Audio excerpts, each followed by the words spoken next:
रसिकांनो, दोस्तांनो, नमस्ते. आपल्याला सर्वांना शुभ दिवस. रसिकांनो, आपल्या आयुष्यात तात्विक भांडणं सर्वांशी होते, पण राग कायम कोणाशीच ठेवू नये. खरं तर मतभेद एकमेकांशी असू शकतात, जरूर असावेत, पण मनात कायम भेद ठेवू नये. एखाद्याशी वाद घालावा, पण वादावादी न करता क्षणात सुसंवाद साधावा. अहंकार हाच या सर्वांचं मूळ आहे. तो विनाकारण बाळगून जगू नये. शेवटी मृत्यू हे सुंदर शाश्वत वास्तव्य आहे. त्याचे स्मरण असावे, भय नसावे. आपण जन्माला आलोय ते गेलेले दिवस मोजण्यासाठी नाही, तर उरलेल्या दिवसांचा आनंद उपभोग घेण्यासाठी. याचे स्मरण ठेवूया. आपण किती आनंदात आहोत यापेक्षा आपल्यामुळे किती जण आनंदात आहेत याला खूप महत्व आहे. एक हृदय घेऊन आलोय. जाताना लाखो हृदयात जागा करून जाता आलं पाहिजे. क्षमा करा, प्रेम द्या आणि प्रेम घ्या. यावर नक्की विचार करा. चला दोस्तांनो, आजही आपल्यासाठी सुंदर विचारांची मालिका पुढे घेऊन आले आहे. करूया सुंदर सुरुवात. जगण्यासाठी सुंदर विचार. आयुष्यात अनावश्यक किंवा मनाला दुखावणाऱ्या गोष्टींकडे दुर्लक्ष करण्याचे कौशल्य जसजसे वाढत जाते, तसतसा माणूस सुखी होत जातो. दुनियेत चेहऱ्यामागचा चेहरा दिसला की माणूस एकतर खूप जवळचा होतो, नाहीतर कायमचा दुरावतो. स्वतःला असे तयार करा की तुमच्या विरोधकाला तुमचा पाय खेचण्याऐवजी तुमचा हात पकडून पुढे जाण्याची इच्छा निर्माण झाली पाहिजे.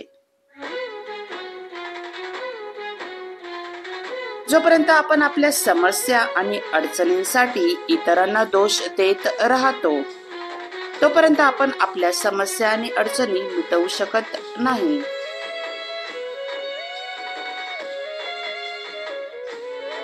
अपेक्षांचं ओझं खाली उतरवलं की आयुष्य एकदम हलकं होऊन जात असतं. जीवनात 10 चांगल्या लोकांना नाही जवळ केले तरी तुमचे काही बिघडणार नाही, पण एका चुकीच्या माणसाला आयुष्यात जागा दिली तर तुमच्या आयुष्यात मोठा बिघाड झाल्याशिवाय राहणार नाही. रडणारे रडतात, हसणारे हसतात. दुःख देणारे कधीच परके नसतात. माझे हसू हरवले, नशिबाचा नाही दोष. आपल्यांनीच केला दंश, मग सापात नाही दोष. मावळता सूर्य हा एक खूप छान पुरावा आहे की कितीही कठीण परिस्थिती असली तरी शेवट देखील सुंदर होऊ शकतो.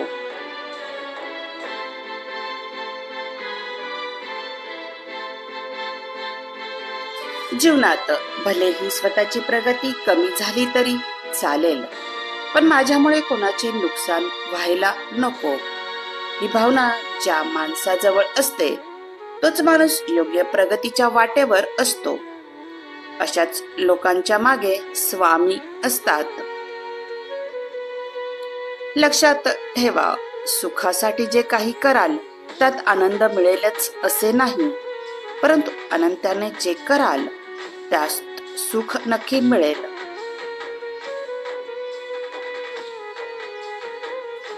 जीवनात सुरुवात नेहमीच छोटी करा, पण शेवट मात्र एक सोहळा बनला पाहिजे.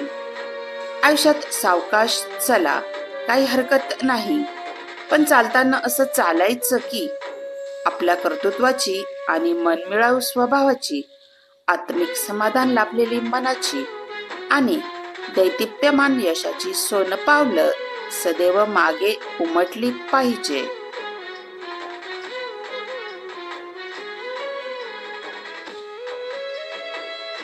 सुंदर आणि छोटस आयुष्य आहे ते त्या लोकांसोबत घालवा जे तुमच्या अस्तित्वाची किंमत जाणतात.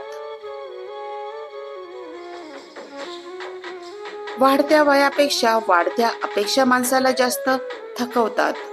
सुख आपल्या हातात नाही, परंतु सुखाने जगणे हे नक्की आपल्या हातात आहे.